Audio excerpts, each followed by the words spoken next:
ఓం శ్రీ వాసవి దేవ్యై నమః. శ్రీ కన్యకా పరమేశ్వరి పురాణం 1వ అధ్యాయం. మన వైశ్యులమాత శ్రీ కన్యకా పరమేశ్వరి పురాణాన్ని ఎంతోమంది భక్తులు పారాయణ చేసి మేలు పొందుతున్నారు, కష్టాల నుండి గట్టెక్కుతున్నారు. మన వైశ్యుల కులదేవత శ్రీ వాసవీదేవి ఆదిశక్తి అంశగా భావిస్తారు. కుసుమాంబ కుసుమశ్రేష్ఠి దంపతుల కూతురు. మన వైశ్యులమాత వాసవీదేవి పురాణాన్ని దేశవ్యాప్తంగా కోట్లాది మంది పారాయణ చేసి ఎంతో మేలు పొందుతున్నారు, కష్టాల నుండి గట్టెక్కుతున్నారు. ఇలాంటి ఈ పురాణాన్ని రోజుకో అధ్యాయంగా మీకు అందిస్తున్నాము. వాసవీమాత పురాణాన్ని పారాయణ చేస్తే ఎంతో మేలు జరుగుతుంది, కష్టాలన్నీ తొలగిపోయి కోరికలన్నీ నెరవేరుతాయి. మేము అందించే ఈ పురాణాన్ని వింటే చాలు, పాపాలన్నీ నశించి కష్టాలు రుణాలు తొలగిపోయి కోరికలు నెరవేరడంతో పాటు మీకు చాలా మంచి జరుగుతుంది. ఈ పురాణాన్ని వింటూ చదువుతూ ఉంటే మీకు మరింత మంచి జరుగుతుంది. కాబట్టి ప్రతి ఒక్కరూ శ్రీ వాసవీదేవి పురాణాన్ని శ్రద్ధగా విని వాసవీదేవి కృపకు పాత్రులవుతారని ఆశిస్తున్నాం. మీ జీవితంలో మరెన్నో అద్భుతాలను చవిచూస్తారు. ఒక్క మాటలో చెప్పాలంటే మీ జీవితమే మారిపోతుంది. బాధలు, గ్రహదోషాలు, నరదిష్టి, కుటుంబ కలహాలు తొలగిపోతాయి. పిల్లల చదువులు మెరుగుపడతాయి. అకాల మరణాలు, అనుకోని ప్రమాదాలు, వాహన ప్రమాదాలు, భార్యాభర్తల కలహాలన్నీ తొలగిపోతాయి. అకాల మృత్యుదోషాలు, అపమృత్యుదోషాలు తొలగిపోతాయి.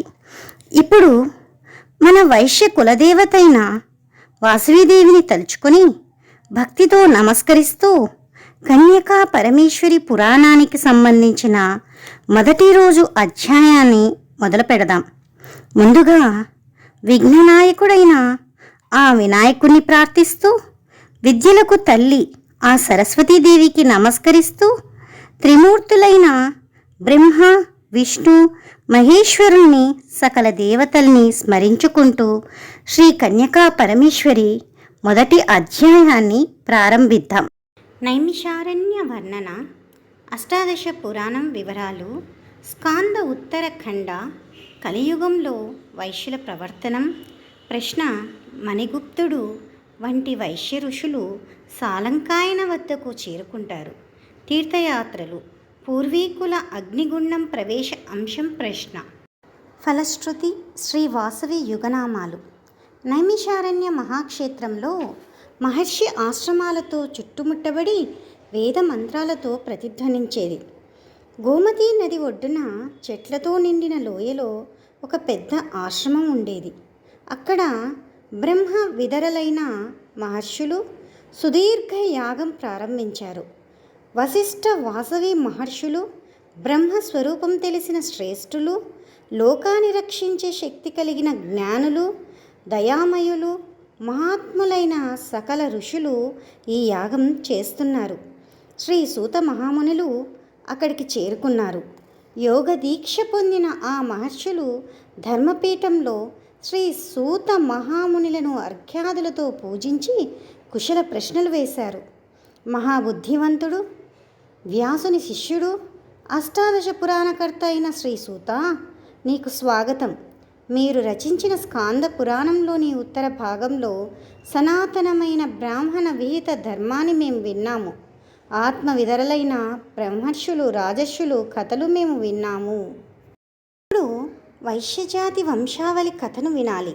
కలియుగంలో వైశ్యులు ఎలాంటి ప్రవర్తనతో జీవించారు, ఎలాంటి ఆచారాలు పాటించారు? ఓ పాపరహితుడా, పూర్వంలో వైశ్యవృత్తి గురించి మీరే క్లుప్తంగా చెప్పారు. అటువంటి చరిత్రను విస్తరించి ఇప్పుడు మాకు చెప్పండి అని అడిగారు. అప్పుడు శ్రేష్ఠుడైన సూతముని వైశ్యకథను చెప్పడం ప్రారంభించాడు. మహాత్ములారా, సర్వము తెలిసిన నీకు నమస్కారము, చిత్తస్వరూపుడైన పరమేశ్వరునికి నమస్కారము అని అతి నిర్మలమైన వాక్యములతో దేవతలను, బ్రహ్మవేత్తలైన ఋషులను స్మరించి వైశ్య చరిత్రను మృదువుగా చెప్పడం మొదలుపెట్టారు. సాలంకాయన అనే మహర్షి ఉన్నాడు. అతను చక్కటి గుణం కలవాడు, ప్రాచీనుడు, తపోనిధి, చిత్తశుద్ధి, ఇంద్రియాలను నిగ్రహించాడు. వారు పచ్చని గోదావరి నది ఒడ్డున ఆశ్రమాన్ని నిర్మించుకొని శిష్యులకు వేదాలు, చరిత్రలు బోధిస్తూ నిత్య నైవేద్యాలతో దేవపితృలను తృప్తిపరుస్తూ జీవించేవారు. అటువంటి సమయంలో సత్యవాదులు, తపస్వి, నారు వస్త్రాలు ధరించి బ్రహ్మదేవుని కుడితొడ నుండి జన్మించిన వారైన మణిగుప్తలు మొదలైన వైశ్యులు సాలంకాయన మహర్షిని చూడాలనుకొని అత్యంత ఆహ్లాదకరమైన అతని ఆశ్రమానికి వచ్చారు. ఆయనను చూసి సాలంకాయన మహర్షులు వినయాదరలతో కుశల సమాచారం అడిగారు. మహర్షి ఆతిథ్యానికి సంతోషించిన వైశ్య ప్రభువులు ఇలా వేడుకున్నారు: ఓ మునిశ్రేష్ఠ, మేము కృతార్థులం. బ్రహ్మకుండము నుండి బయలుదేరి పుణ్యతీర్థాలలో భోజనం చేసి మేము ఇక్కడికి వచ్చాము. హిమాలయ శ్రేణుల గుండా ప్రయాణించి అన్ని పుణ్యనదులలో స్నానం చేసి గోదావరి స్నానానికి ఇక్కడికి వచ్చాము. మా అదృష్టం వల్ల జన్మరాహిత్యానికి కారణమైన నీ పాదపద్మాలను చూశాము. మీరు ఎప్పుడు శుభప్రదంగా ఉంటారు. మీరు మాకు మహాపుణ్యప్రదమైన ఒక కథ చెప్పాలి. వైశ్య సంతానానికి అగ్ని ప్రవేశానికి కారణం ఏమిటి? కన్యకేతో కూడిన మన పెద్దలకు అగ్నిప్రవేశం లాంటి దారుణమైన పరిస్థితి రావడానికి కారణం ఏంటి? వైశ్యుల నిర్మలమైన వంశం ఎలా నిలుస్తుంది?